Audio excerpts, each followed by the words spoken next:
Yo, what is up, guys? Malicious Mewtwo here, back again on Pokemon Showdown. But today we are doing the first team builder for the UPU Season 3 against the Green Bay Gardevoirs, coached by Andrew. Now, as you can see on the screen, that is his team. I would say his team is actually contains no Gen 7 and Gen 6. It's all Gen 5 and down, in case that was not noticeable to the eye. But besides that, his team is very interesting. But let me put some Go Jams on here real quick. In memory of the man who always chose Ralts in every game he was in.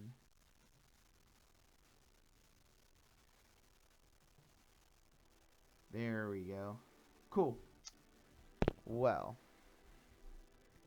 let's get right into this team builder. So as you see right now, I already built the team beforehand, and we're going to go over every reason for why I chose the members I chose to bring.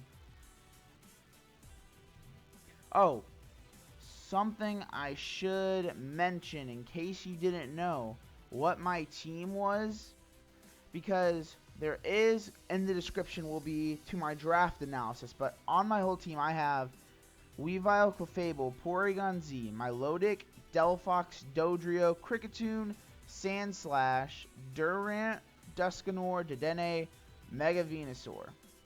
That's my whole squad. Now, we have 12 Pokemon each, but these are the 6 that I ended up bringing, and I will tell you exactly why I brought them. Okay. Clefable will be the first. Now we have Magikarp, Moonlight, Stealth Rock, Moonblast. Special defensive. Now, it's special defensive to be out here against. It can Magikarp for Galvantula against Sticky Webs.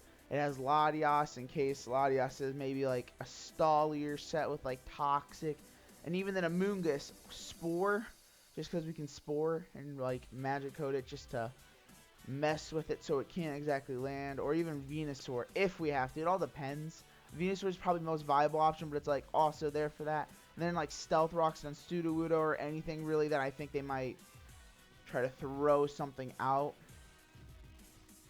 Moonlight health recovery basically. Same thing with leftovers. That's why we're running leftovers. Unaware is for if I get set up and he goes to Ditto. So I have Clefable to counter.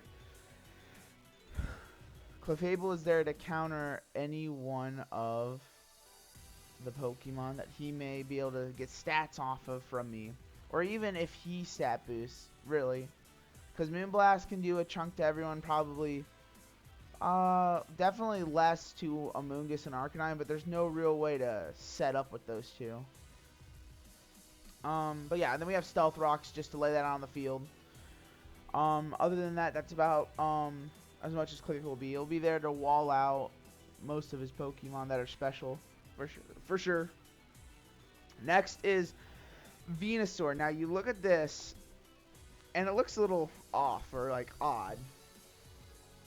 This Venusaur has growth, more or less, because I thought if I could get a growth up after Ditto has dropped, I can do decent damage to knock stuff off, Sludge Bomb, Giga Drain, and even then if Ditto comes out when I'm growthing, I can knock off the Choice Scarf and it will not have that speed advantage against my Venusaur or a few of my other Pokemon that may be able to do a lot more.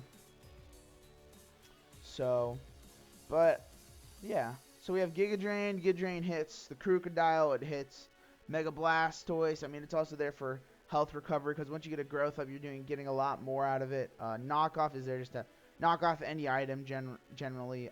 Sludge Bomb, just another stab move. It doesn't really, it hits neutral to a lot more Pokemon. Oh, I just forgot. Giga Drain's for Sudowoodo. Kind of missed him when I was looking through. But, and into the next one. Yeah, so it's more or less just to hit neutral, but Venusaur's also there to be a tankier defensive mon than most of my Pokemon. And you see Sandslash right there, and you're thinking, hey, that Pokemon right there could be defensive, and that's not the purpose of it, to be quite honest, because I've seen Sandslash into a new light, looking at its abilities and seeing what it can do. But yeah, so let's go on. Dusknoir, okay. Dusknoir has Sub, Shadow Sneak, Focus Punch, and Pain Split. Pain Split is definitely for health recovery, as well as it has leftovers just to get health when it's substituting. Now, it has Focus Punch for Krook, Milk Tank, Sudowoodo. It hits a lot of his Pokemon decently, but then there are another half that don't. So it's kind of all questionable for certain Pokemon, but it's like, then we have Shadow Sneak for Frostlass, Shadow Sneak for the Latias to get a quick hit off real quick. Or like to finish off in case, like, maybe it's really low enough. I was considering putting Shadow Punch on there, but I wasn't 100% sure, just because it was more questionable, because having priority rather than... It's literally priority over power is what it comes down to. Do you want more power or do you want priority? So, yeah. But Dusknoir is definitely there to hit hard. And even though Shadow Sneak's only like base 60 technically with stab, it still can hit pretty hard against those Pokemon that's super effective, or even the ones that aren't defensive. Because, like, what is it? Manectric can get hit pretty hard. I'm so sorry. Galvantula, if Amoonguss is not defensive, even though it's bulky, it can still take a decent amount of damage from Shadow Sneak. But yeah. Now we move on. Oh, well. I guess ideally something I should say. I've been going over their moves. I didn't really say much about the typing of the Pokemon for why I chose them. So, like, Clefable being able to be Fairy and can definitely tank those Dragon moves, because it doesn't affect it whatsoever. And there's a few other things that it might be able to eat up or like mess with, depending upon what Pokemon may be or what moves they may have. Now Venusaur is obviously poison and grass. There to take the electric hits. It's also there to take the spores and grass and poison moves from the Amoonguss. And even then being more defensively bulky than anything else. Being able to take hits from Machamp, Arcanine even, for Flare Blitz and whatnot.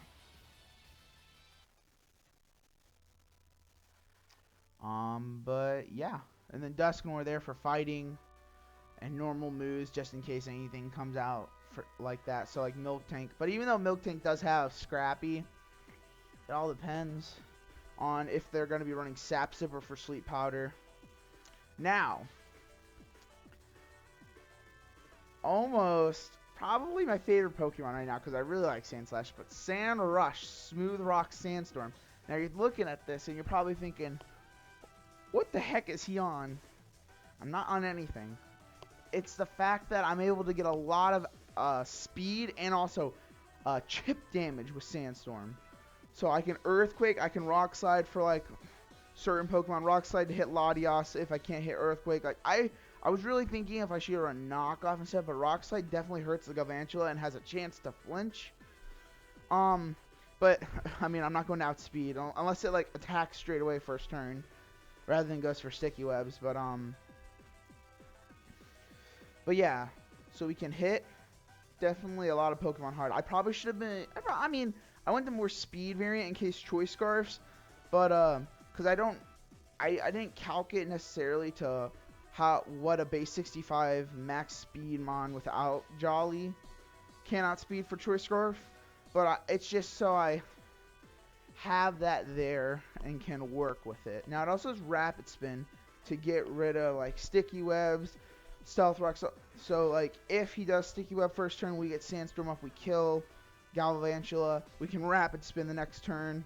So hopefully that'll be how it works. Yeah, then I mean Earthquake hits a lot of Pokemon decently hard, even though like some Pokemon have a decent bulk. It still does damage to almost everyone. The only counter is Latios, for sure. Everything else gets hit.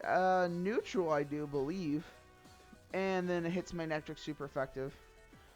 The only thing I could look out for is Intimidate Crocodile and Intimidate Arcanine. In that retrospect. Next up is Porygon Z. Now, I almost think this one's crazier than the Sandslash. Most people probably will think that. This is a Normalium Z, Porygon Z. So something you would normally see, Normalium Z. But it's not conversion. It's Protect, Agility, Sharpen, Last Resort. Now you're thinking he was smoking something when he did this. No, I'm not. I don't do drugs. It's fine. I'm good. I'm clean. I promise you. I have the right bill of health. I can go to the doctor and show you. Besides that, Normalium Z Last Resort actually does a lot because you don't have to use all your other moves. You get one free hard hit with adaptability. Now, Agility, Sharpen, Protect, Last Resort. This is all for that Ditto. Now, if this Ditto somehow is not Scarf, Bandit, or Specs, or whatever, some choice move, it's not that we're going to lose, but it's definitely going to hurt us in the long run. To an extent. I mean, we'll definitely have the advantage over one move if it switches out and sees that we're using our stats. Like buff, raise, whatever you want to say it. But you Agility, you Sharpen, and then it's like they just think that you're like, at least you Agility. You got to bait the Agility. Because once you have the Agility up, you're basically outspeeding a lot of mons. So, after that, you can go for Sharpen, Protect, Last Resort, and then you're kind of fine. It's like a late game sweeper because there are some Pokemon on his team that could definitely do a number 2 Porygon Z for sure. So it's all iffy on who he brings more or less. So like certain Pokemon I can set up on, other ones it can't. It all depends. And so yeah, the Last Resort with Sharpen definitely does fine amount of damage. The only bad thing would be if Frostlass is there, because then I kind of get utterly destroyed because I can't do anything else because of Ghost. And then last but not least, we have our Kricketune, Focus Sash, Technician, Fellstinger, Aerial Ace, Knockoff, and Sticky Web. Sticky Web, hopefully, I don't think I'm going to lead off first with this because this Pokemon can actually do a decent amount of damage, being base 85 with Technician, Fellstinger, Aerial Ace. I mean, Knockoff doesn't get it, but that actually can hit a lot of this Pokemon hard, and if we're able to get a knockout, we get that plus 2/5 just because. And if any Pokemon count out, we can just hit it hard. Most likely he'll just swap out to like a Pokemon that can die or kill it instantly just because it's pretty slow. But I really do feel Kricketune can be probably the most helpful member for certain things. It all just depends. We just gotta wait for that moment for Kricketune to get his shining moment and either sweep or just mess around with the opponent. It will happen, I promise. But besides that, I think that, ladies and gentlemen, will end off the team builder. One last thing I want to say is actually Kricketune is also there just to knock off Fellstinger, the Latios if necessary, because that can do a lot of damage also. But this is the team for the Green Bay Gardevoirs. Hopefully we can win. It just all depends on what he brings and how they play and everything. So hopefully everything will be okay. But other than that, thank you for watching this. Hopefully you will be there for this Sunday when this battle will come out. You will see if we are going to be on a first win or a first loss. This is Malicious Mewtwo, and I will see you guys next time.